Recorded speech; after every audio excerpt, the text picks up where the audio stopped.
Olá, meu nome é Igor Minello e esse é o trabalho sobre o período pós-impressionista da matéria Estética e História da Arte da professora Valesca. Por favor, após o vídeo acabar, deixe o seu feedback. Obrigado. Pois bem, nesse vídeo vamos estar comentando sobre o pós-impressionismo, ou também conhecido como o neoimpressionismo, que por sua vez ele foi um movimento artístico caracterizado por não só unir, mas como juntar, fazer uma mistureba com diversos outros estilos e criando de uma maneira espontânea e inspirando até ao mesmo tempo que confrontava o chamado impressionismo. Ou seja, o pós-impressionismo ele seria uma mistureba de vários períodos e novas criações de artes e modelos diferentes,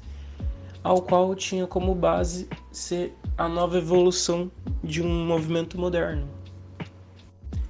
E também nós temos como características principais do período pós-impressionista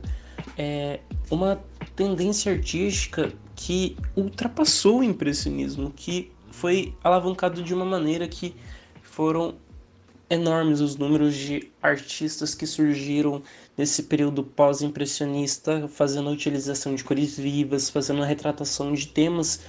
da vida real, ao qual tinham como foco as obras com visões distintas do mundo, meio que, não um meio, mas um todo no caso, ao qual os artistas colocavam seus sentimentos e suas visões, criando esse aspecto único no pós-impressionismo, ao qual seria de ter uma visão distinta do mundo a cada olhar de cada artista e o olhar de cada pessoa que está observando a obra.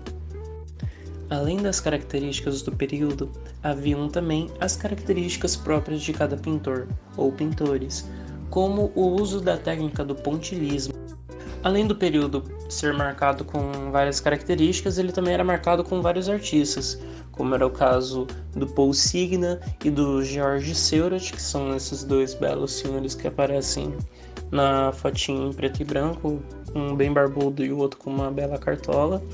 e que ambos eram praticantes do pontilhismo. No caso, o Paul ele foi o professor do George, e com isso há algumas características que também influenciaram eles estarem participando desse movimento e com essa técnica. Como exemplo, o Paul ele era um amante de barcos que, ao longo de sua vida, ele possuiu 30 barcos, burguês safado.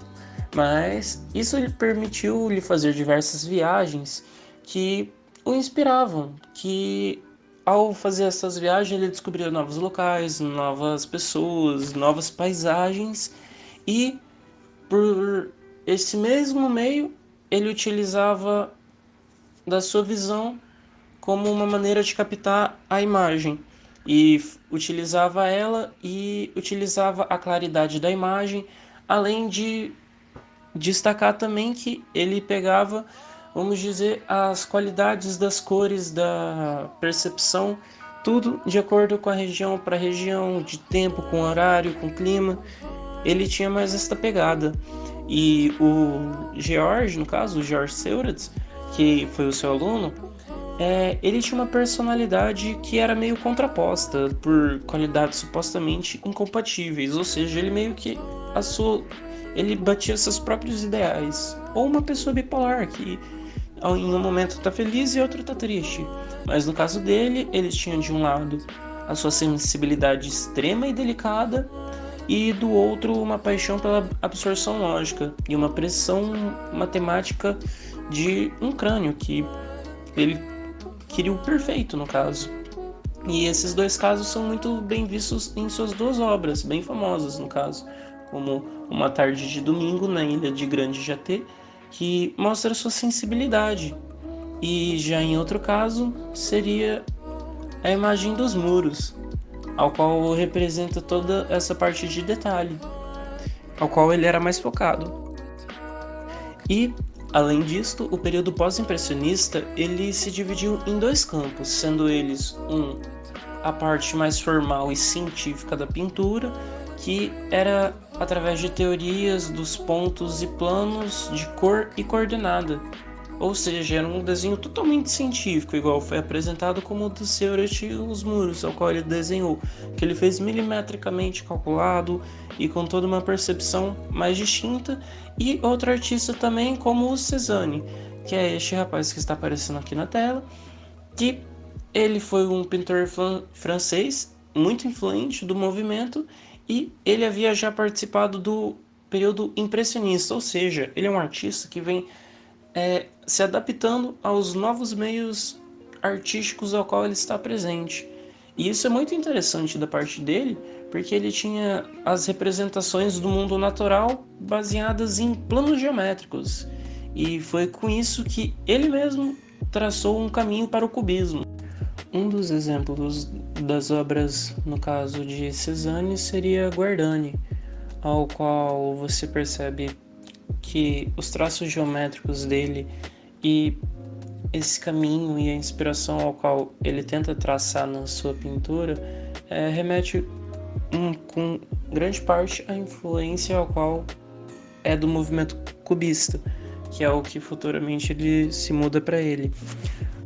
Artísticos modernos. Outra vertente do movimento pós-impressionista seria a área romântica, ou seja, a expressão dos sentimentos e das emoções, ao qual, através da cor e da luz, que Van Gogh e Lautrec mostravam os seus sentimentos e suas inspirações. Isso ocorria pois o pós-impressionismo buscou ir além das propostas impressionistas, e muitas vezes os seus artistas não se preocupavam tanto mais com o naturalismo e os efeitos das luzes e sombras nas suas composições, mas sim em se arriscar cada vez mais com suas novas ideias, diferente dos seus antecessores artísticos. E, além disso, eles queriam tentar fazer da arte algo mais substancial, não apenas querer captar o momento ou retratar a realidade passageira, mas sim enfatizar a vida dessa arte, a vida dessa pintura, no momento que a pessoa olhasse para ela. Além disso, como características, Vincent van Gogh foi um pintor holandês ao qual ele viveu assombrado por problemas pessoais em toda a sua vida, sendo que muitos historiadores e críticos da arte especulavam que Van Gogh sofria de desordem bipolar ou de algum transtorno. Porém, por mais que tudo isso havia acontecido em sua vida, ele foi um dos mais experimentais ou mais ousados, digamos, e ao qual o seu trabalho como artista resultou. Ele realmente teve um impacto muito grande em suas obras, ao qual ele se dedicava muito, e de tanta dedicação e mostrar uma nova criatividade e uma nova visão diferente para a arte, ele foi conglomerado sendo o artista que literalmente, ao ser ouvido a palavra pós-impressionista, é associada a ele. E por fim, mas não menos importante, havia também o Henri de Toulouse-Lautrec, que ele também representava os sentimentos dentro dessas pinturas. Porém, ele ficou muito conhecido por ser um pintor de fazer caricaturas e por representar, sobretudo, uma visão mais sexualizada, uma visão mais romântica, porém noturna, sobre tudo em suas pinturas, que seriam dançarinas, prostitutas, bêbados e outros personagens as quais ele era acostumado a ver em sua rotina noturna, e ele expressava de uma maneira mais formal nas suas obras, ou mais escandalosas. Bem, por fim, a conclusão que eu tenho seria que o movimento em si foi um movimento ao qual ele teve como foco sair da gaiola, vamos dizer, se libertar e sair das suas respectivas bases, das suas raízes, ao qual foi essa jogada que o movimento teve de ser uma mistura de novos com antigos movimentos, ao qual foram inúmeros e inúmeros estilos, modificando e alterando todo esse processo e o melhor de tudo que foi no acaso. Vários artistas iam implementando seus estilos de pinturas e tudo mais, criando assim esse novo método que foi o pós-impressionismo, que era uma visão diferente do mundo ao qual as obras queriam passar. E esse é o meu trabalho sobre o pós-impressionismo. Agradeço por ter assistido até aqui. Muito obrigado e até mais.